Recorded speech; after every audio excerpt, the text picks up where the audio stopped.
mais, muito mais do que performance, muito mais do que notas muito bem ensaiadas e executadas, a nossa intenção aqui, do início ao fim, foi proclamar que o Senhor reina. Dar glória ao seu nome é o objetivo da nossa vida, é o objetivo da minha vida. Eu queria só 15 minutos do seu tempo, antes de iniciarmos a nossa comemoração, nossa festa, nossos comes e bebes, 15 minutinhos só do seu tempo. Há um prospecto, um folheto que você recebeu como guia dessa programação. Em casa você pode ler com calma. Eu vou falar basicamente o que está escrito ali. Então, 15 minutinhos a gente consegue tratar disso. Veja, eu falo ali, quero falar com você sobre dois assuntos, muito rápidos. Estabilidade e felicidade. Duas coisas que parecem opostas ou distintas, mas que eu quero juntá-las essa noite. Estabilidade e felicidade. Toda vez que alguém fala sobre felicidade, é perguntado inicialmente, você é feliz? Geralmente é feita essa pergunta e geralmente a gente mente se a gente não está feliz naquele momento. E geralmente quando se explora a felicidade, a gente esquece que tem algo mais fundamental do que a própria felicidade. E esse algo é isso que eu quero pensar com você, estabilidade. A ideia é que nós, desde os tempos antigos, o ser humano, ele vem procurando coisas para se agarrar e se apoiar. Coisas, pessoas, coisas, enfim, emprego, trabalho e tantas outras coisas para se apegar, se agarrar. Então, a partir do momento que ele se sente seguro, estável, isso são coisas duradouras, então ali ele encontra a sua felicidade. Então, a pergunta inicial não tem que ser, você é feliz? Não. Mas a pergunta inicial e mais importante dessa noite é, onde você tem buscado a sua estabilidade? E a partir dali, colocado a sua alegria e a sua felicidade. Eu provo isso muito simples, eu citei aí. Tem um instituto chamado Ipsos, que promove uma espécie de pesquisa da felicidade. O ranking da felicidade, se é que você já ouviu falar disso, é promovido por esse instituto. A pesquisa se chama Global Happiness. É feito no mundo inteiro, vários países, inclusive o Brasil. Eu acho que não deve ter ninguém aqui que foi pesquisado na rua. Mas se tiver, tudo bem. A ideia desse grupo é pesquisar, entrevistar pessoas. A partir dessas entrevistas, algumas perguntas são feitas, claro, subjetivas. A todas essas pessoas, são mais de 35 países do mundo inteiro sendo pesquisados. A ideia é medir o nível de felicidade de cada país e, a partir dessa medida, tirar, então, o nível, a medida de felicidade global. Duas coisas saltam os olhos quando a gente pesquisa sobre esse instituto e essa pesquisa que foi feita esse ano ainda, 2022. Duas coisas saltam os olhos. Primeiro, a pandemia alterou todos os números dessa pesquisa. O que significa isso, pastor? Significa que o mundo se tornou mais triste após a pandemia. Acho que por motivos óbvios, né? Mas a segunda coisa que eu achei super interessante é que as perguntas que são feitas são as mesmas em todos os países, mas as respostas são diferentes. E aqui no Brasil, eu achei muito curioso isso, porque, sinceramente, quando você pergunta para um brasileiro, povão, né? E aí você pergunta para ele, olha, o que você acha, essa era a pergunta, o que você acha fundamental para ser feliz? Que não pode faltar na sua vida para que você seja feliz. Eu esperava que eles dissessem assim, caipirinha, futebol e, sei lá, carnaval, alguma coisa do tipo. Eu esperava. Somos brasileiros, a gente sabe disso. Mas, para minha surpresa, não foi isso que foi respondido. Isso pós-pandemia 2022. 4 coisinhas foram respondidas no ranking, né? O 01, primeiro, foi respondido com 92% de todos os participantes. Disseram, o que eu acho mais importante para a minha vida, e sem isso não tem alegria, é a saúde mental. Achei curioso. Porque está indo num bom caminho, né? Pelo menos está preocupado com coisa boa, coisa correta. Não adianta ter dinheiro se a mente está quebrada. Concordo. Segunda coisa, 90%, um pouquinho menos. Saúde física. Não adianta ter saúde mental, ter tudo, mas se a gente estiver deitado numa cama ou no leito de hospital. E isso tudo a pandemia vai mostrando. Terceiro lugar, o sentido da vida. Isso aqui me derrubou. Está lá, você pode entrar no site e você vai ver. Os brasileiros responderam que se a gente não souber qual é ou perder de vista o sentido da vida, não dá para ser feliz. Eu esperava isso de qualquer outro povo, não da gente, mas sim, está certo também. Eu acho que faz muito sentido, mas em quarto lugar, os brasileiros responderam que se eu não tiver o controle da minha vida, não dá para ser feliz. Se eu não sentir que eu tenho o controle da minha vida, que minha vida pode ser gerida por mim mesmo, então não tem por que ser feliz. Já que sirvo outros, já que sou escravo de outros, já que não tenho esse controle, então não dá para ser feliz. Bom, já disse, as 4 coisas são muito boas, mas só que tem um problema aí. De novo, acabamos de sair de uma pandemia. E aí, quando você fala de pandemia, todas essas 4 coisas que foram faladas aqui, e de fato, para esse grupo de pessoas, se eu não me engano, são 3.000 pessoas de cada país que são entrevistados, para essas 3.000 pessoas, são as bases seguras de onde elas encalham a sua felicidade. Só que se a gente tomar como base a pandemia do Covid-19, só a pandemia derrubou as 4, de uma só vez. Não só a saúde física, mas principalmente a mental. Ficamos trancados em casa, lutando contra um inimigo que a gente nem sabia o que fazer. Corríamos de um lado para o outro, enfim. As 2 primeiras foram para o chão. E sentido da vida? Como é que a vida pode fazer sentido se está todo mundo morrendo do meu lado? Como é que a vida faz sentido quando você olha pela televisão e você vê fileiras de corpos sendo amontoadas? Mais ainda, como é que você pode ter algum sentimento de controle da sua vida? De novo, não só pelo lockdown, que colocou a gente obrigatoriamente em casa, mas principalmente por causa da morte. Não faz sentido você dizer, eu tenho controle da minha vida, se você não controla a sua morte. Primeiro foram os velhos, coitados. Mas depois logo chegou os jovens. Os ricos, os pobres. Primeiro eram números, depois eles viraram nomes. Infelizmente, alguns de nós aqui, perdemos pessoas queridas, familiares. E tudo isso, todas essas bases, todas essas coisas foram destruídas. O que significa isso? Significa dizer que do ponto de vista da estabilidade, não há nada nesse mundo que possa dar alguma estabilidade para a gente. Não há nada.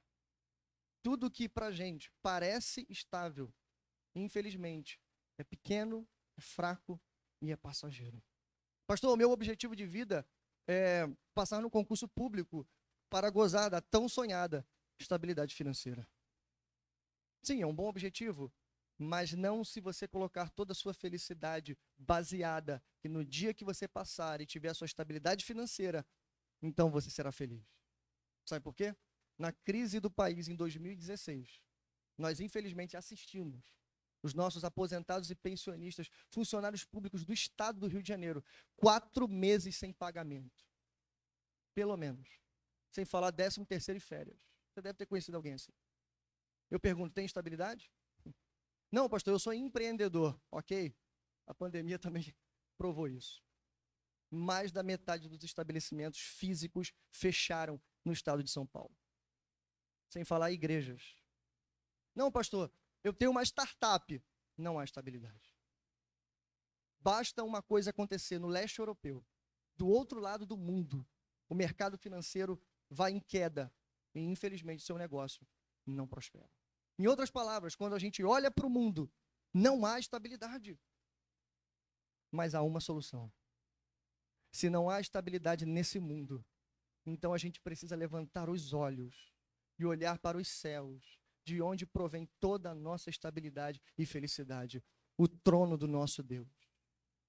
E é para lá que eu quero apontar os seus olhos agora. Tudo que cantamos,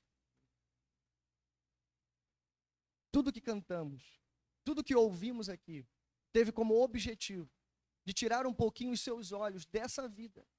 Eu tenho certeza que enquanto tocamos, os seus problemas ficaram do lado de fora. Tenho certeza disso. Tenho certeza que cada música, cada letra, cada acorde entoado, colocou o seu coração pulsando e olhando para o alto, para o trono de Deus. Veja, irmãos, é sobre isso. Se puder projetar para mim, projeta a imagem da nossa festa. que fala o Salmo de número 96? Obrigado. Não sei se dá para você ler, mas é sobre isso que fala o Salmo de número 96. Rapidinho, o Salmo de número 96 fala dessas duas coisas que eu trouxe: felicidade e estabilidade. As duas coisas estão atreladas. Sem estabilidade não tem felicidade. O problema é que no mundo não tem estabilidade. A única estabilidade que existe é no trono de Deus. Vamos ler junto? Você pode me acompanhar? Verso 10 do Salmo 96. Digam entre as nações: o Senhor reina, por isso firme está o mundo e não se abalará, e ele julgará os povos com justiça. Bom, 3 coisas rápidas só sobre esse verso. O Salmo é rico, mas só esse verso ensina 3 coisas para a gente. Primeiro, sobre o fato de que o Senhor reina. A primeira coisa que a gente aprende aqui é que isso tem que ser uma coisa que tem que ser proclamada para todas as nações. Dizer, irmãos, e saber que o Senhor reina não é um assunto intramuros. Não é assunto privado da igreja, do povo de Deus. Não. É algo que nós precisamos proclamar. E esse é o objetivo do Salmo inteiro. Levar o povo de Deus a proclamar a todas as pessoas, a principalmente às nações, e dizer: o Senhor reina. Sabe por quê? Porque o Senhor reina sobre todas as coisas. Nesse mesmo salmo, um pouco antes, o salmista, de forma politicamente incorreta, quando ele vai combater os deuses falsos, ele não faz como a gente faz. Não. Ele diz assim: todos os deuses das nações não passam de ídolos, mas o Senhor fez os céus. Veja, irmãos, ele não passa pano, ele diz diretamente: não há deuses, são falsos, mas o nosso Deus criou todas as coisas. Sabe o que significa isso? Se ele criou, é porque ele domina sobre todas as coisas. O salmista vai dizer em outro lugar que o Senhor reina sobre as nações. Por isso tem que ser proclamado lá fora, porque ainda que não creiam, ainda que não reconheçam, ainda que não saibam, o Senhor reina sobre todos e sobre tudo. A segunda coisa que a gente aprende aqui é a frase em si. Esse salmo fala de uma boa notícia. E essa boa notícia precisa ser proclamada às nações. E qual é ela? Enfim, o Senhor reina. Mas, pastor, o que significa literalmente essa frase? Rapidinho eu explico. Quando ele diz o Senhor reina, em primeiro lugar, ele não está dizendo o Senhor passará a reinar. Ou o Senhor começou reinando, ou um dia ele reinará com todo o seu poder e com toda a sua força. Não, o texto está dizendo, o Senhor reina.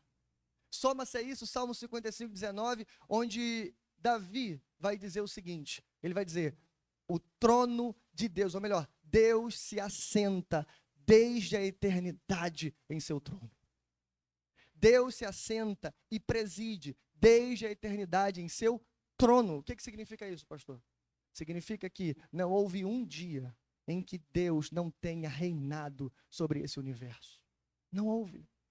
Primeiro que na eternidade não há contagem de dias. Então, de eternidade em eternidade, Ele é Deus.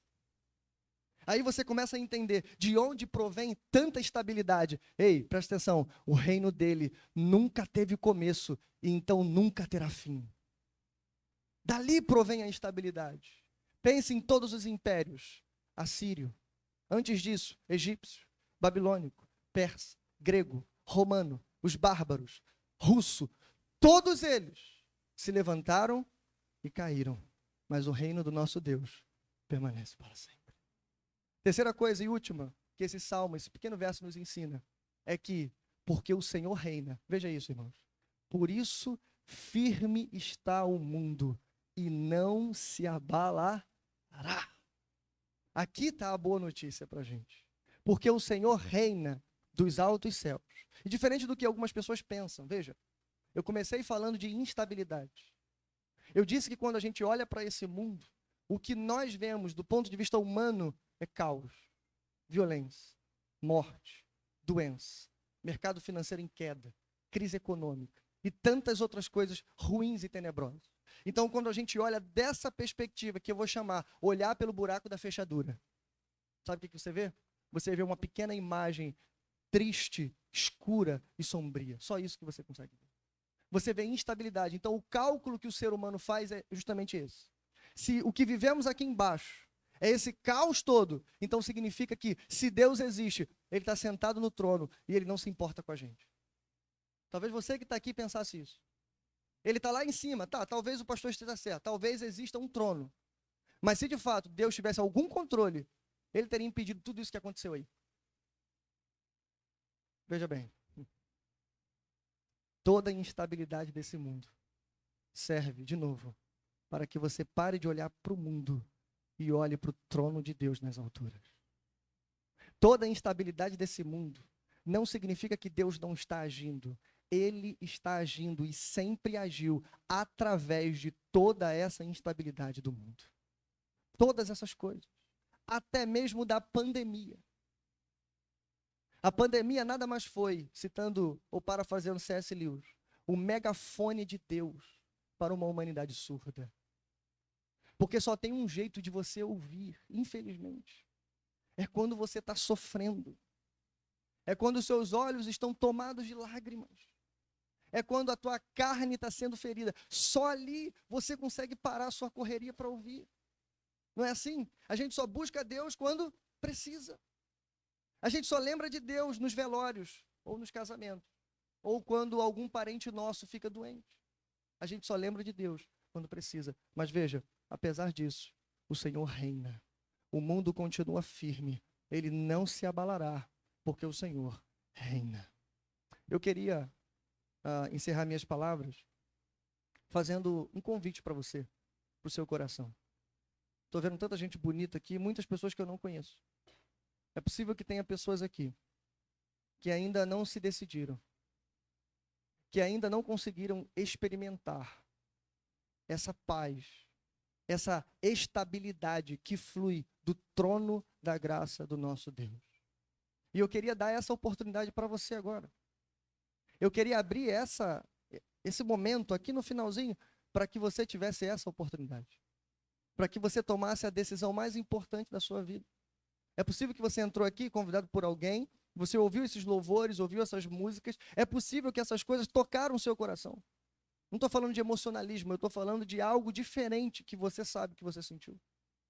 É possível que essas palavras no final amarraram o teu sentimento e foram de encontro ao seu coração, é exatamente o que você estava pensando.